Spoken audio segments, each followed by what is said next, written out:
and drove over to Carmody on a shopping expedition the next afternoon and took Diana Barry with her. Diana was, of course, a pledged member of the Improvement Society, and the two girls talked about little else all the way to Carmody and back.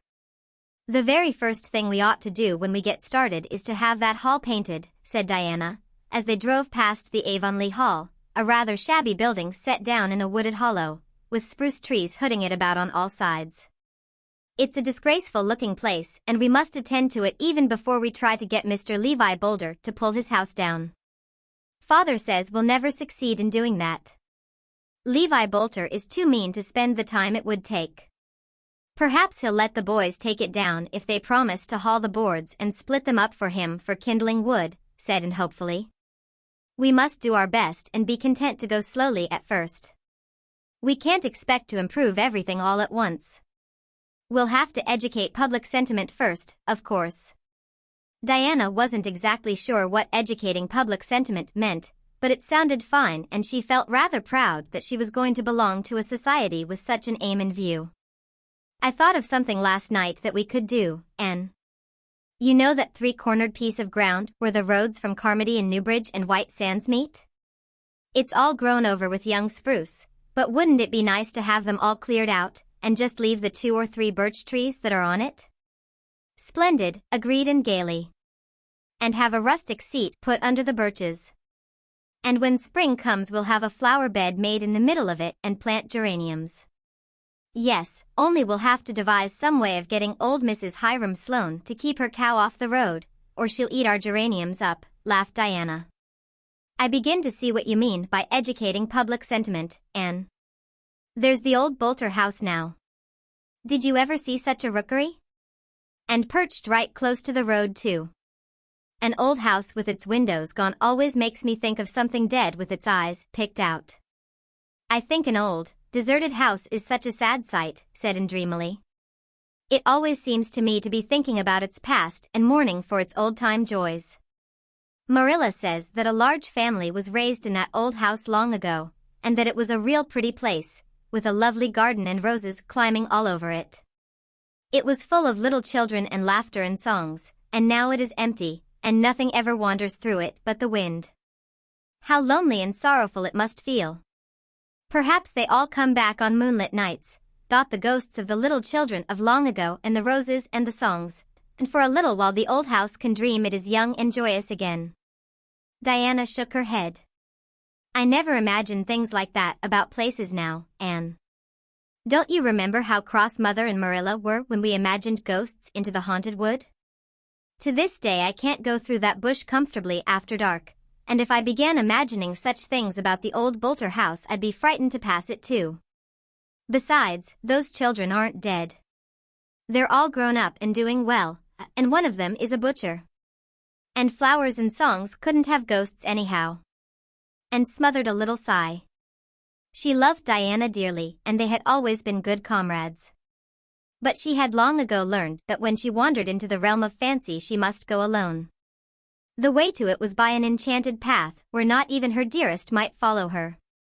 A thundershower came up while the girls were at Carmody. It did not last long, however, and the drive home, through lanes where the raindrops sparkled on the boughs and little leafy valleys where the drenched ferns gave out spicy odors, was delightful.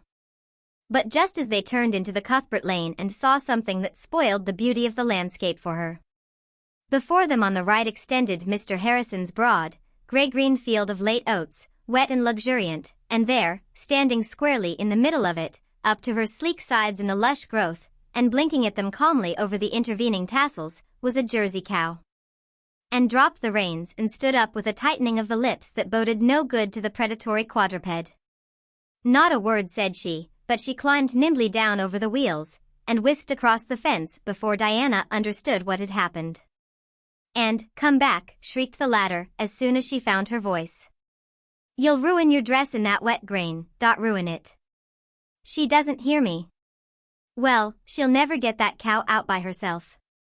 I must go and help her, of course." And was charging through the grain like a mad thing. Diana hopped briskly down, tied the horse securely to a post, turned the skirt of her pretty gingham dress over her shoulders, mounted the fence, and started in pursuit of her frantic friend.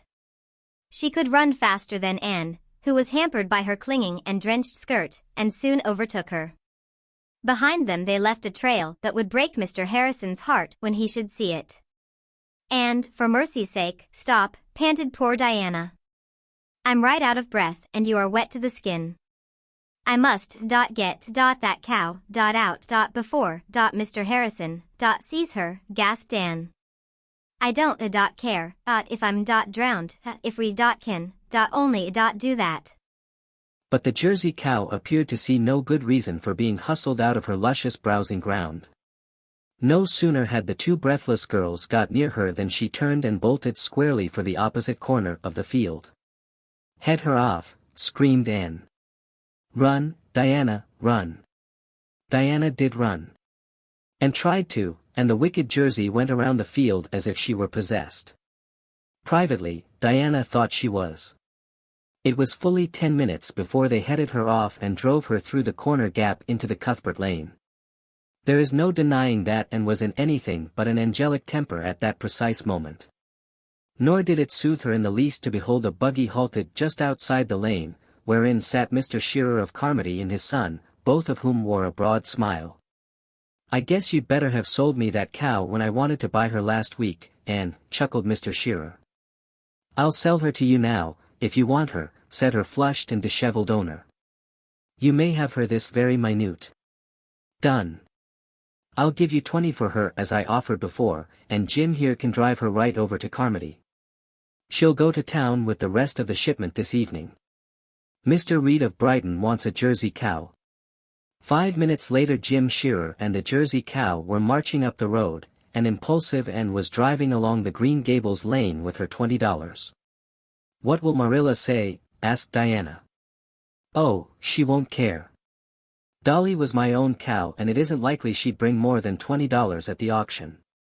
But oh dear, if Mr. Harrison sees that grain he will know she has been in again, and after my giving him my word of honor that I'd never let it happen. Well, it has taught me a lesson not to give my word of honor about cows. A cow that could jump over or break through our milk pen fence couldn't be trusted anywhere." Marilla had gone down to Mrs. Lynde's, and when she returned knew all about Dolly's sale and transfer, for Mrs. Lynde had seen most of the transaction from her window and guessed the rest. "I suppose it's just as well she's gone, though you do things in a dreadful headlong fashion, Anne. I don't see how she got out of the pen, though. She must have broken some of the boards off." "I didn't think of looking," said Anne, "but I'll go and see now. Martin has never come back yet. Perhaps some more of his aunts have died. I think it's something like Mr. Peter Sloane and the octogenarians." The other evening Mrs. Sloane was reading a newspaper and she said to Mr. Sloane, "I see here that another octogenarian has just died." "What is an octogenarian, Peter?" And Mr. Sloane said he didn't know, but they must be very sickly creatures, for you never heard tell of them but they were dying. "That's the way with Martin's aunts." "Martin's just like all the rest of those French," said Marilla in disgust. "You can't depend on them for a day." Marilla was looking over Anne's Carmody purchases when she heard a shrill shriek in the barnyard. A minute later Anne dashed into the kitchen, wringing her hands. "And Shirley, what's the matter now?" "Oh, Marilla, whatever shall I do? This is terrible. And it's all my fault. Oh, will I ever learn to stop and reflect a little before doing reckless things? Mrs. Lynde always told me I would do something dreadful some day, and now I've done it. Anne, you are the most exasperating girl. What is it you've done?" "Sold Mr. Harrison's Jersey cow, the one he bought from Mr. Bell, to Mr. Shearer.